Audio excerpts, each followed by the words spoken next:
భారత అంతరిక్ష పరిశోధన సంస్థ ఇస్రో మరో ప్రయోగానికి సన్నద్దమైంది. రేపు ఉదయం 5:59 పిఎస్ఎల్వి C61 రాకెట్ ద్వారా రీసాట్ 1B ఉపగ్రహాన్ని నింగిలోకి పంపనుంది. ప్రస్తుతం కౌంట్డౌన్ ప్రారంభానికి ముహూర్తం సమీపిస్తోంది. అత్యాధునిక పేయర్స్ తో రూపొందించిన ఈ ఉపగ్రహం భారత రక్షణ వ్యవస్థకు కీలకంగా మారనుంది. పర్యవేక్షణ, నిఘా, సముద్ర తీర రక్షణలో రీసాట్ 1B కీలక పాత్ర పోషించనుంది. పిఎస్ఎల్వి మరోసారి తన నమ్మకాన్ని నిలబెట్టనుందని ఇస్రో శాస్త్రవేత్తలు అంచనా వేస్తున్నారు.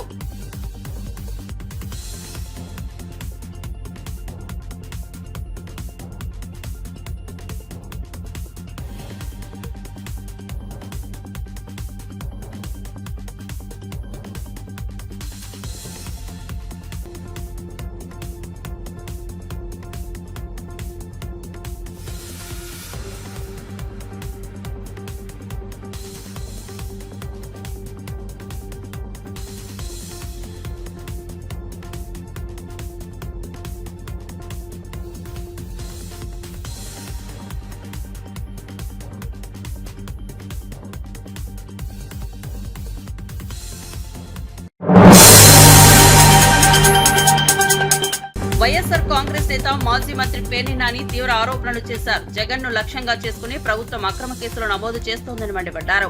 స్కిల్ డెవలప్మెంట్ కేసులో చంద్రబాబు 53 రోజులు జైల్లో ఉన్నారని పేర్కొంటూ ఇప్పుడు జగన్ ను ఏమైనా జైల్లో పెట్టాలని తహతహలాడుతున్నారని అన్నారు. మద్యం కేసు రాజకీయ ప్రేరణతో నడిపిస్తున్న కేసేనని వ్యాఖ్యానించారు. సిట్ ఏర్పాటు చేసి ఎలాంటి ఆధారాలు లేకపోయినా కేసులు బనాయించడం కుట్రలో భాగమేనని నాని పేర్కొన్నారు. ప్రభుత్వం కక్ష సాధింపు చర్యలతో ముందుకెళ్తోందని ఆరోపించారు.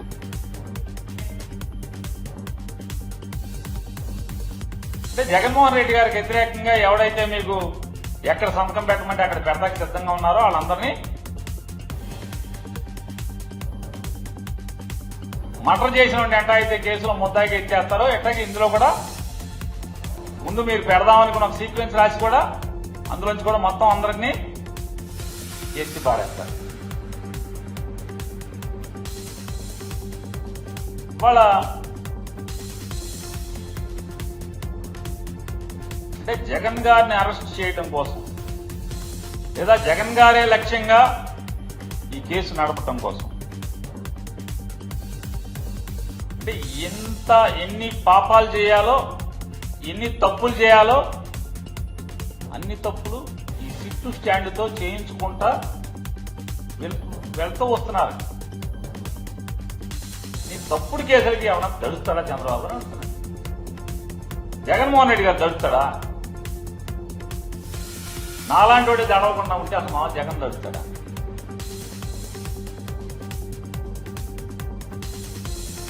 మేము సిద్ధంగా ఉన్నామని చెప్తున్నాం కదా. జెండా మోసే కార్యకర్త దగ్గర నుంచి జగన్మోహన్ రెడ్డి గారి దాకా నువ్వు ఈ రాబోయే ఇంకొక 4 ఏళ్ల 3 ఏళ్ల ఎంతైతే అంత నీ అధికార మదాన్ని ఉపయోగించి ఎన్ని తప్పుడు కేసులు పెట్టుకున్నా జైలుకి వెళ్తాకి సిద్ధంగానే ఉన్నాం. నీ మీద పోరాటం చేయడం సిద్ధంగానే ఉన్నాం తప్పితే వెనక్కి తగ్గేది లేదు, అడుగు తిప్పేది లేదు. చంద్రబాబు నాయుడు గారు ఎవరైనా ఆంధ్రప్రదేశ్ రాష్ట్ర రాజకీయ చరిత్రలో చూసుకుంటే తప్పులకి పాపాలకి లోపరుచుకుంటాకి, ఏమార్చటాకి, తప్పుడు పనులు చేయటాకి, తప్పుడు పనులు చేయించటాకి చరిత్రలో ఏ పేజీ ఎతికినా కూడా చంద్రబాబు నాయుడు గారి పేరే కనపడతే మరి ఏ రాజకీయ నాయకుడి పేరు కనపడదు. అడుగడుగునా ఏం చెప్తూ వచ్చారు మీరు? జగన్మోహన్ రెడ్డి గారి మీద ప్రజల్లో విషం చిమ్మటాకి మీకున్నటువంటి మాధ్యమాలు Eenadu, Andhrajyothy, TV5, ABN, ETV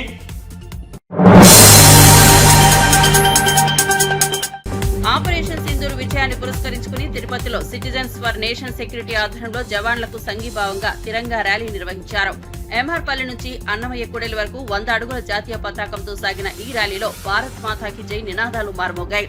దేశ రక్షణ కోసం ప్రాణత్యాగం చేసిన వీర సైనికులకు ఘన నివాళులు అర్పించారు. ఈ కార్యక్రమంలో కూటమి నేతలు, విద్యార్థులు, నగరవాసులు పెద్ద సంఖ్యలో పాల్గొన్నారు. ప్రజలంతా భారత సైన్యానికి అండగా ఉన్నామని సందేశం ఇచ్చేందుకు ఈ ర్యాలీ నిర్వహించినట్లు నిర్వాహకులు తెలిపారు.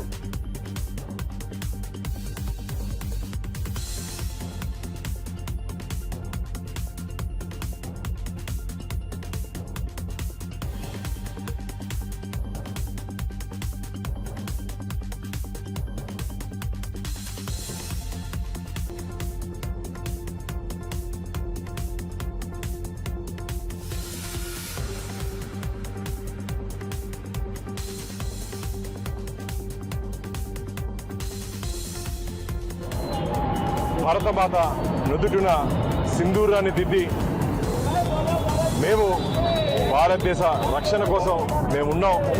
భారతదేశం వైపు కన్నెత్తి చూస్తే కూడా ప్రాణాన్ని మేము తీస్తామని చెప్పి మన వీర జవాన్లు, మన వీర సైనికులు, నేవీ, ఎయిర్ ఫోర్స్, మిలిటరీ వాళ్ళు మొన్న జరిగినటువంటి ఆపరేషన్ సింధూర్లో అత్యంత వీరోచితంగా పోరాడి కొందరు తమ ప్రాణాలని భారతమాత కోసం పణంగా పెట్టారు.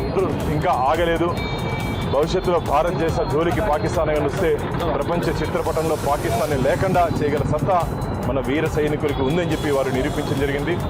వీర సైనికులకి అండగా 150 కోట్ల మంది భారతీయులు ఉన్నారని చెప్పి ఈరోజు దేశవ్యాప్తంగా తిరంగా యాత్ర జరుగుతోంది. అందులో భాగంగా తిరుపతిలో కూడా ఈ తిరంగా యాత్రలో పాల్గొన్నటువంటి భరతమాత ముద్దు బిడ్డలందరికీ మేము స్వాగతం పలుకుతూ భవిష్యత్తులో ఇదే విధంగా మనందరం భరతమాతకి అండగా నిలవాలని చెప్పి ప్రార్థిస్తున్నా. జై హింద్, జై భారత్. భారతదేశంలో 140 కోట్ల మంది భారతీయులు కుల మతాలకు అతీతంగా ఈరోజు కంటి నిండా నిద్రపోతున్నారంటే దానికి ప్రధాన కారణం మన దేశ సైనికులు.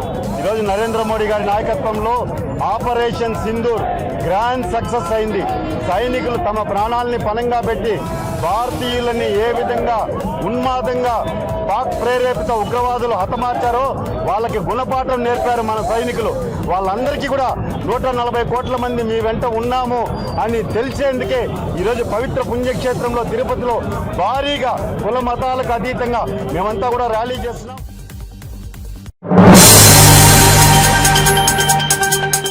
తెలంగాణలో మైనార్టీ వర్గాల అభివృద్ధికి కట్టుబడి ఉన్నామని సీఎం రేవంత్ రెడ్డి తెలిపారు. ముస్లింల జనాభాకు అనుగుణంగా సంక్షేమ పథకాల లబ్ధిని అందిస్తామని స్పష్టం చేశారు.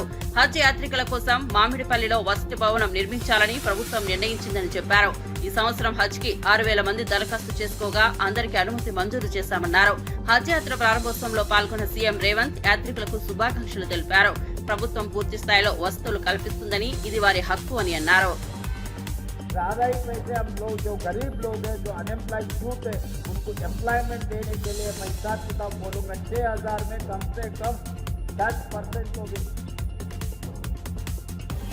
हाँ, हमारे उबैद भाई बोल रहे 850 करोड़ रुपया हम दिया बोल रहे, तो इसके लिए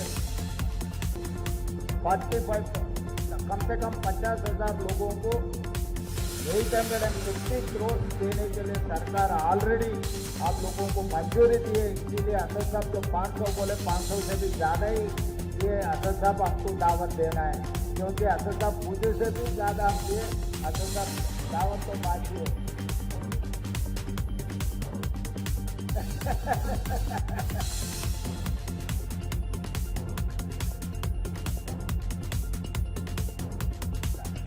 दावत तो असद साहब से लूँगा. उबैद भाई तो मेरे घर का आदमी है, वो तो घर में हम आपस में खाना मिलके खा लिए तो दावत नहीं बनेगा. वो दोस्त है, दोस्त से मैं दावत लेना चाहता हूँ कि हम लोग तेलंगाना सरकार में आप लोगों को मदद करने के लिए तेलंगाना में जितने भी माइनॉरिटी लोग हैं उनके welfare and development, education and employment में जितना हम लोग मदद कर सकते हो सब मदद करने के लिए हम तैयार हैं. आप लोग अपने मुल्क के लिए दुआ करो. अल्लाह घर पे जा रहे, सही सलामत पहुँचो. वहाँ पर अब दुआ करो सब अपन अपने मुल्क के लिए, अपना तेलंगाना राज्य के लिए 4 करोड़ जनता को अच्छा सुकून से रहने के लिए आप दुआ करो. हम लोग तेलंगाना सरकार में जो कर सकते हैं सब कुछ हम कर देंगे. तो सरकार के तरफ से जितने भी जा रहे हैं, जहाँ पर हमारे पूरे ऑफिसर्स, हमारे हज कमेटी के चेयरमैन के साथ साथ बाकी के चेयरमैन भी पहली बार तेलंगाना राज्य सरकार ने 8 माइनॉरिटी लोगों को कॉर्पोरेशन के चेयरमैन में जैसा मुख्यमंत्री बने दौरान मैं 8 कॉर्पोरेशन चेयरमैन दे चुका हूँ. आगे भी आपका जो भी दरखास्त आएंगे हमारे सरकार के लिए कोई दिक्कत नहीं है. जितना भी दिए आप जो भी मदद कर सकते हैं हमारे भाइयों के लिए हम मदद कर रहे हैं. आप समझ रहे वो हमारी जिम्मेदारी निभाने में लिए हमारे को मदद देने के लिए जिम्मेदारी. आप लोग दुआ करो, तेलंगाना सरकार आपके भला के लिए काम करेंगे. इस मौके पे जितने भी हमारे मजदूर के बाकी బీఆర్ఎస్ నాయకుడు కేటీఆర్ పై ఫిషరీస్ కార్పొరేషన్ చైర్మన్ మెట్టు సాయి కుమార్ తీవ్ర స్థాయిలో విరుచుకుపడ్డారు. కేటీఆర్ ఆచరణ, ఆలోచన, ప్రవర్తన అన్ని తప్పుదోవలో ఉన్నాయని విమర్శించారు. ప్రజా సమస్యలపై స్పందించాల్సిన బీఆర్ఎస్ నేతలు తన భావోద్వేగాలతో రాజకీయాలను మలుపు తిప్పాలనుకుంటున్నారని ఆరోపించారు. రాష్ట్ర అభివృద్ధికి ఎలాంటి దోహదం లేకుండా విమర్శలకే పరిమితమవుతున్నారని సూటిగా చెప్పారు. ఆత్మవిమర్శ చేసుకోవాలని, ప్రజల సమస్యలపై దృష్టి పెట్టాలని హితవు పలికారు. బీఆర్ఎస్ నాయకత్వం ఇప్పటికైనా మారాలని వ్యాఖ్యానించారు. కేటీఆర్ గారు మీరు మర్చిపోయారనుకుంటా, డిసెంబర్ 3, 2023 తేదీన ముఖ్యమంత్రి రేవంత్ రెడ్డి గారు కొట్టిన దెబ్బకు మీ పార్టీ గతి, మీ స్థితి, మీ మతి ఈ 3 ఒకటేసారి కోల్పోయారు. మీ పార్టీ స్థితి, మీ గతి, అందులో ముఖ్యంగా మీ మతి డిసెంబర్ 3వ తేదీన 2023 సంవత్సరంలో కోల్పోయారు. మీరు ఇంకా తీరుకోకపోవడం అంటే అది మీ దురదృష్టము, అది మీ యొక్క అహంకారానికి ప్రతిఫలము. ఇంకా ఎన్ని రోజులు మీరు అబద్ధాలను ప్రచారం చేస్తూ ఉంటారు? ఇంకా అధికారులు ఉన్నానుకుంటారా? మీరు చూడొచ్చు, ఇందులో స్పష్టంగా వార పాదాలన్నీ వాళ్ళు కడుక్కుంటున్నారు.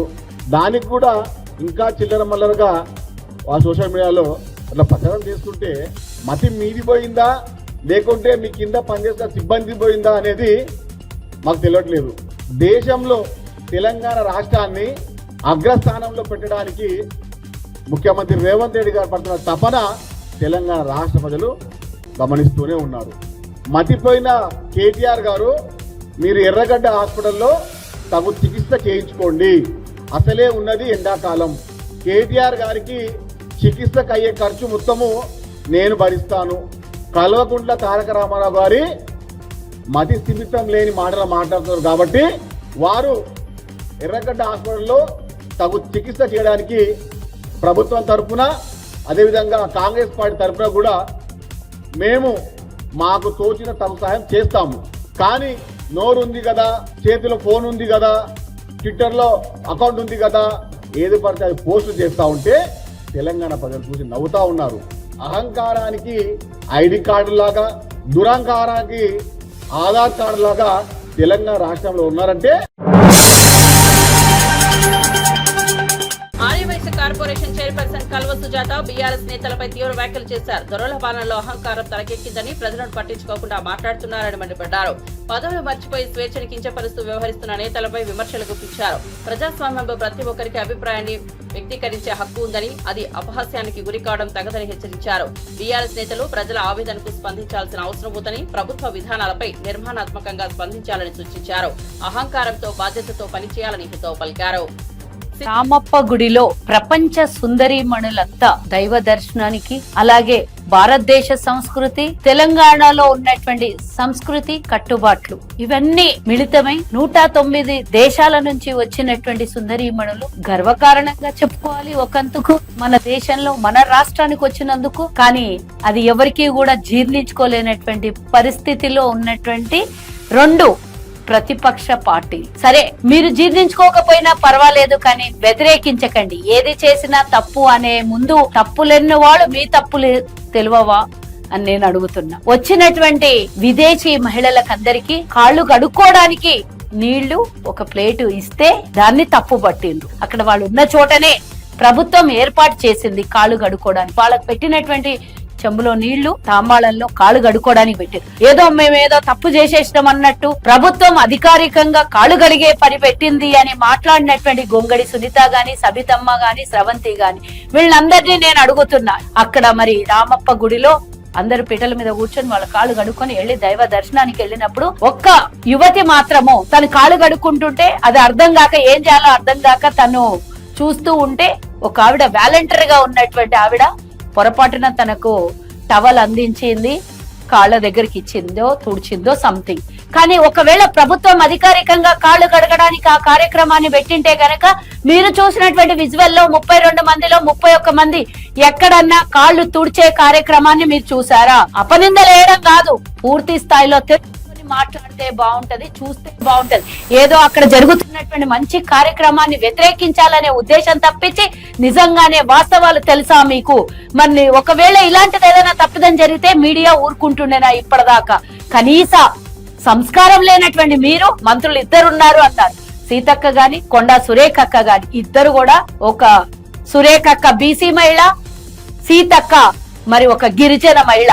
వాళ్ళు కాళ్ళు దుడిచేది ఉండే అనంటే మీ అహంకారం తలకెక్కి దొరల పాలనలో పనిచేసినటువంటి మీరు దొరల అహంకారంతోనే ఒక గిరిజన మహిళని బీసీ మహిళని అవమానించే విధంగా మీరు కాళ్ళు దూడ్చేది ఉండే అని సిద్దిపేట కలెక్టరేట్ లో ఇసు సమావేశం సందర్భంగా ఎంపీ రఘునందన్ రావు రవాణా శాఖ మంత్రి పొన్నం ప్రభాకర్ కు మొక్కను బహూకరించారు. జాతీయ రహదారి నిర్మాణంలో తొలగించిన మొక్కలను తిరిగి నాటాలని విజ్ఞప్తి చేశారు. మంత్రి దీనికి సానుకూలంగా స్పందిస్తూ తగిన చర్యలు తీసుకుంటామని హామీ ఇచ్చారు. అదేవిధంగా రేషన్ డీలర్ల నియామకానికి నోటిఫికేషన్ ఇవ్వాలని, ప్రాజెక్టుల కింద కాలువల పక్కన ఉన్న మట్టి కుప్పలను తొలగించేందుకు అనుమతి ఇవ్వాలని కోరారు. ఎమ్మెల్సీ అంజిరెడ్డి సిద్దిపేట జిల్లాలో రెగ్యులర్ మండల విద్యాధికారుల నియామకాన్ని వేగవంతం చేయాలని కోరారు. పర్యావరణ పరిరక్షణతో పాటు ప్రజల సౌకర్యాలను దృష్టిలో ఉంచుకుని చర్యలు తీసుకోవాలని సమావేశంలో అభిప్రాయపడ్డారు. ఈ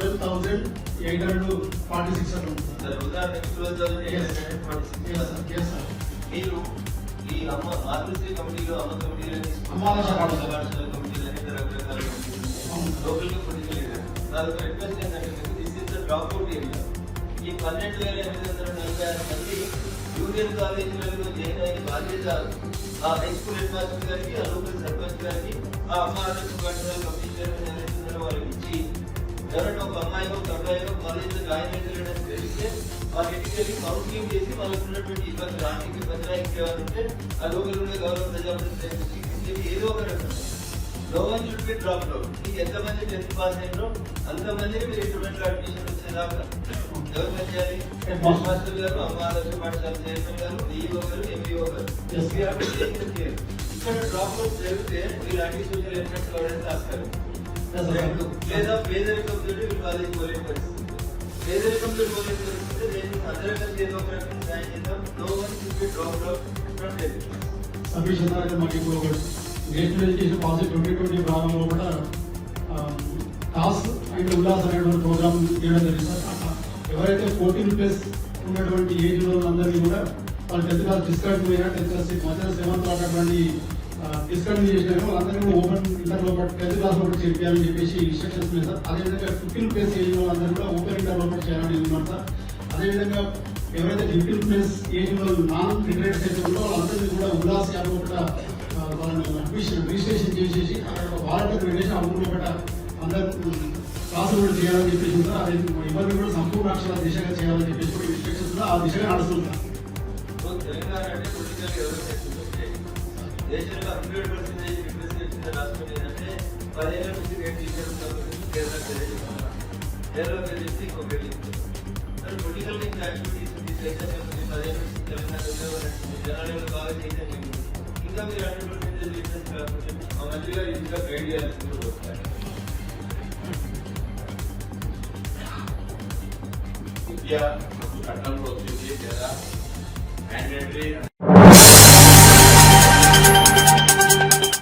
వరల్డ్ పోటీలకు తెలంగాణ ఎంపిక కావడం గర్వకారణమని ఎంపీ చామల కిరణ్ కుమార్ రెడ్డి వ్యాఖ్యానించారు. దీనిపై బీఆర్ఎస్ చేస్తున్న విమర్శలు అర్ధరహితమని ఆయన ధ్వజమెత్తారు. కోడిగుడ్డు మీద ఈకలు పీకే రాజకీయం బీఆర్ఎస్ చేస్తోందని, కళ్ళు దాకిన కోతి నిప్పుల మీద తొక్కితే ఎలా ఉంటుందో కేటీఆర్ రాజకీయాలు అలా ఉన్నాయని విమర్శించారు. రాష్ట్ర బ్రాండ్ ఇమేజ్ పెంచే ప్రయత్నాన్ని కూడా రాజకీయానికి వాడకండని హితవు పలికారు. రోజు ఒక ఎపిసోడ్, రోజుకో కథ, దీనికి ప్రజలకు అసలు సంబంధమే లేదు. ప్రజా పాలనకు సంబంధం లేదు. ఒక అపోజిషన్ పార్టీ రాజకీయాలలో చేసే కార్యక్రమాలకు వీళ్ళు చేసే కార్యక్రమాలకు అలా అంతరం పొందలేదు. ఎక్కడ ఎవరు ఏం మాట్లాడతారా, ఎక్కడ అక్షరాలు పొల్లు తప్పు మాట్లాడతారా, ఎక్కడ ఎవరన్నా సరే ఎంతోమంది అధికారులు పనిచేస్తుంటారు, కింద స్థాయి వ్యవస్థ పనిచేస్తుంటుంది. కింది స్థాయి వ్యవస్థలు కూడా అప్పుడప్పుడు వాళ్ళు మానవులే తప్పిదాలు చేస్తుంటారు, ప్రింటింగ్ మిస్టేక్స్లు అవుతుంటాయి, ఫ్లెక్సులు పెట్టే కాడ తప్పులు చేస్తుంటారు. కొంతమందికి విఐపీలు వచ్చినప్పుడు అతి ఉత్సాహంతో మిగతా వాళ్ళందరూ చేస్తున్నా ఎవరో ఒకరు ముందుకొచ్చి ఒక చిన్న తప్పిదమో, నిన్న ఈ యొక్క మిస్ వరల్డ్ కాంపిటీషన్లో వచ్చినటువంటి విదేశీయులు అక్కడికి వెళ్ళినప్పుడు వాళ్ళ టేబుల్స్ వాళ్ళకి వేసి వాళ్ళ టేబుల్స్ మీద వాళ్ళ వైట్ కర్చీఫ్స్ వేసి కాలు దుట్టుకోవడానికి. సరే ఎవరో ఒకరు మన దగ్గర పనిచేసే వాళ్ళు అతి ఉత్సాహంతో వాళ్ళకి తెలియకనో, ఎందుకంటే అన్ని వ్యవస్థలలో మన బీఆర్ఎస్ పార్టీకి ఉన్నంత తెలివితేటలు అయితే ఉండవు కదా, ఊర్లో వాళ్ళు ఎవరో తెలియకనో వాళ్ళు ఇచ్చినప్పుడు ఎక్కువ మర్యాద చేస్తే ఇంకా మంచి పేరు వస్తుందన్న ఆలోచనతో ఎవరన్నా ఒకళ్ళు ఖర్చు వాళ్ళ చేతిలోకి వెళ్ళి తీసుకొని కాళ్ళు అద్దు ఉంటారు. దానికి కూడా ఇప్పుడు అర్జెంటుగా రేవంత్ రెడ్డి గారు సమాధానం చెప్పాల్సిన పరిస్థితి వీళ్ళు ఇప్పుడు క్రియేట్ చేసిరు. దాన్ని ఏం తెలుసా, భారతదేశ వ్యాప్తంగా మహిళలకు విలువలేని మహిళల గురించి మాట్లాడే తెలంగాణలో మహిళా ఆత్మగౌరవం ఏమైపోయిందనే సబ్జెక్ట్ని తీసుకొచ్చి దీన్ని మళ్ళీ ట్యాగింగ్ ఎవరికి చేసిర్రు, సోనియా గాంధీ గారికి.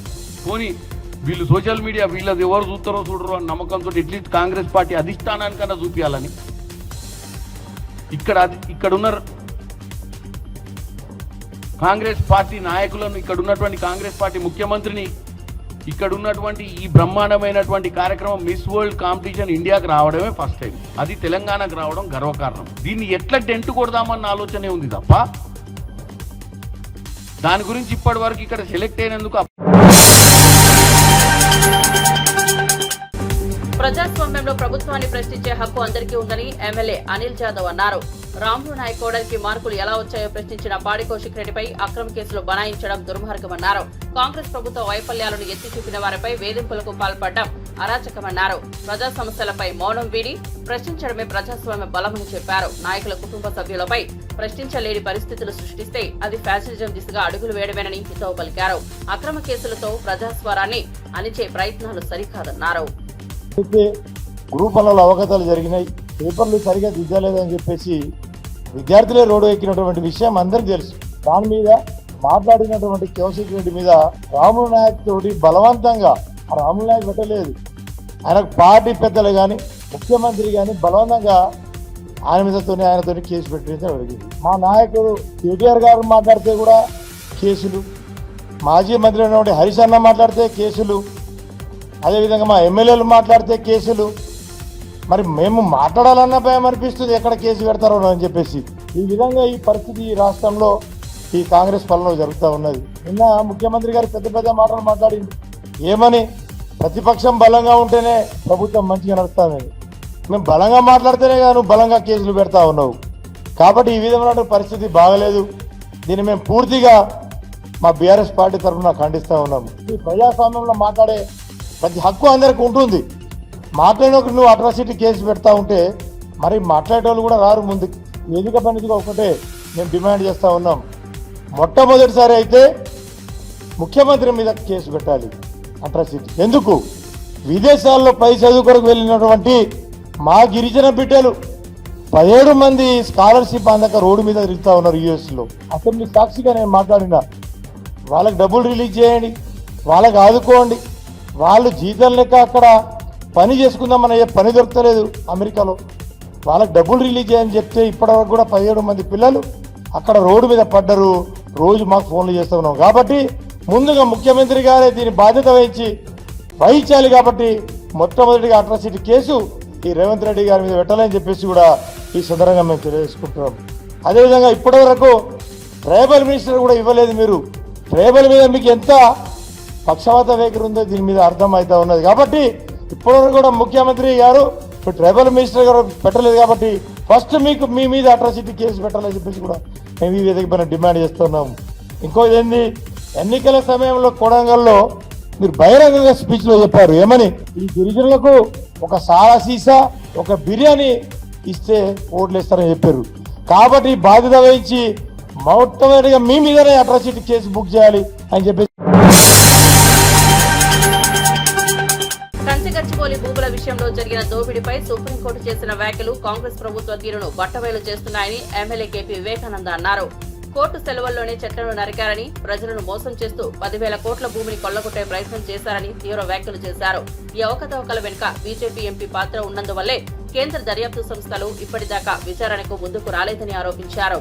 ప్రజలను మభ్యపెట్టే ప్రయత్నాలు కొనసాగుతున్నాయని, కోర్టుల పర్యవేక్షణలో నిజాలు వెలుగులోకి రావాలని డిమాండ్ చేశారు.